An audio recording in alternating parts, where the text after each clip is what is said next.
wonderful world of beer. In this episode, I'll be reviewing Maui Bikini Blonde Lager, 5.1% alcohol by volume, brewed and canned by the Maui Brewing Co. of Hawaii in the United States. Now, what more can I tell you about Maui Bikini Blonde Lager? Well, I've never tried it before. Matter of fact, it's the first Hawaiian beer that I've ever got my hands on, so I'm really keen to give it a try. As you can see, it comes in a 355ml or 12 fluid ounce can. Very interesting for a craft beer. Actually, there's a bit of blurb on the back here about welcome to the micro canning revolution, and it's just saying how cans eliminate light damage and reduce the risk of oxidization, keeping this craft brew fresher than the bottles. Cans are lighter, chill quicker, and can be enjoyed on beaches and in sensitive environments. I was about to say aluminium the American way, but aluminum, or aluminium if you will, is the most recycled and most eco-friendly material. And it also goes on to say Bikini Blonde is a fresh handcrafted Helles lager, as in Munich Helles lager, brewed with the finest German hops and barley, not skimpy on flavour, bold, smooth and refreshing.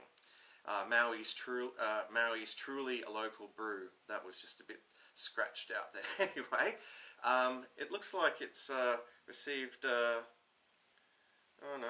it's received an award at the World Beer Cup, a silver award in 2008.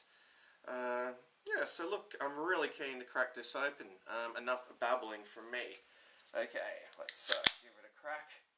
It's a nice crack there, a bit of smoke coming out, and I'll pour it into the Spiegelau Pilsner glass, which I'm very fond of if you haven't noticed by now. Okay.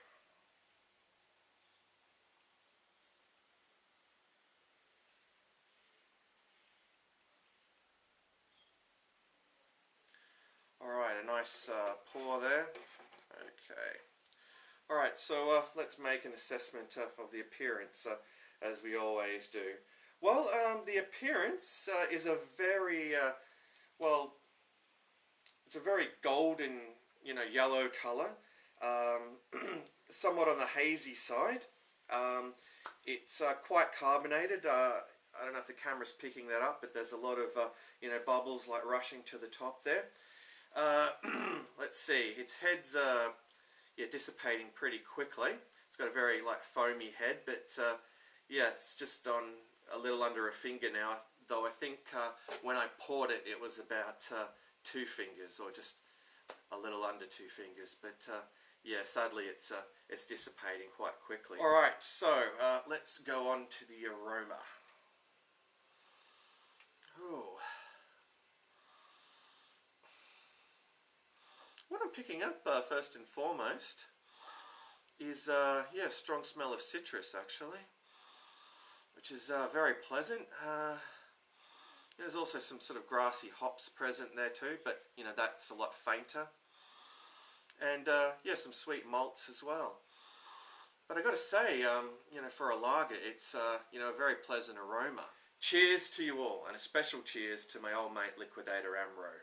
Time to dive in.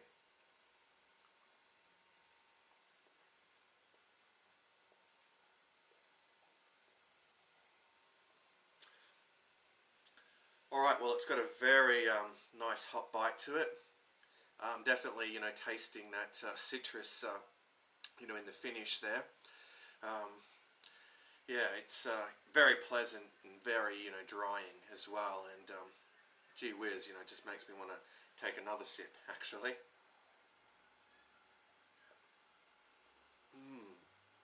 This is really delicious.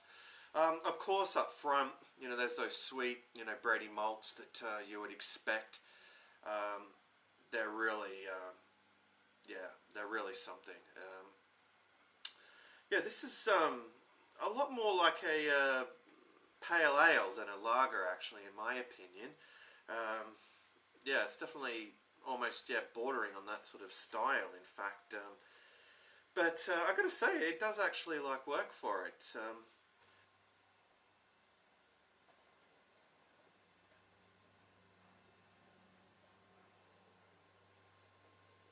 Just finding this to be absolutely superb.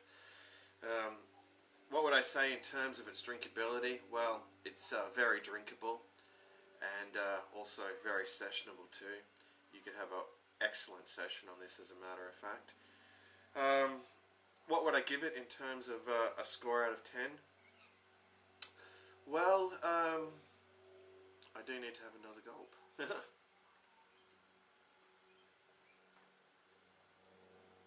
This is a truly superb brew, well worth checking out if you can get your hands on it. In terms of a score out of 10, I would have to give this 10 out of 10. It's really impressed me, and yeah, I'm definitely keen to check out more of the beers that yeah, the Maui Brewing Co. have to offer. Anyway, that does bring us to the end of yet another SwillinGrog beer review. So, until next time, fare thee well, or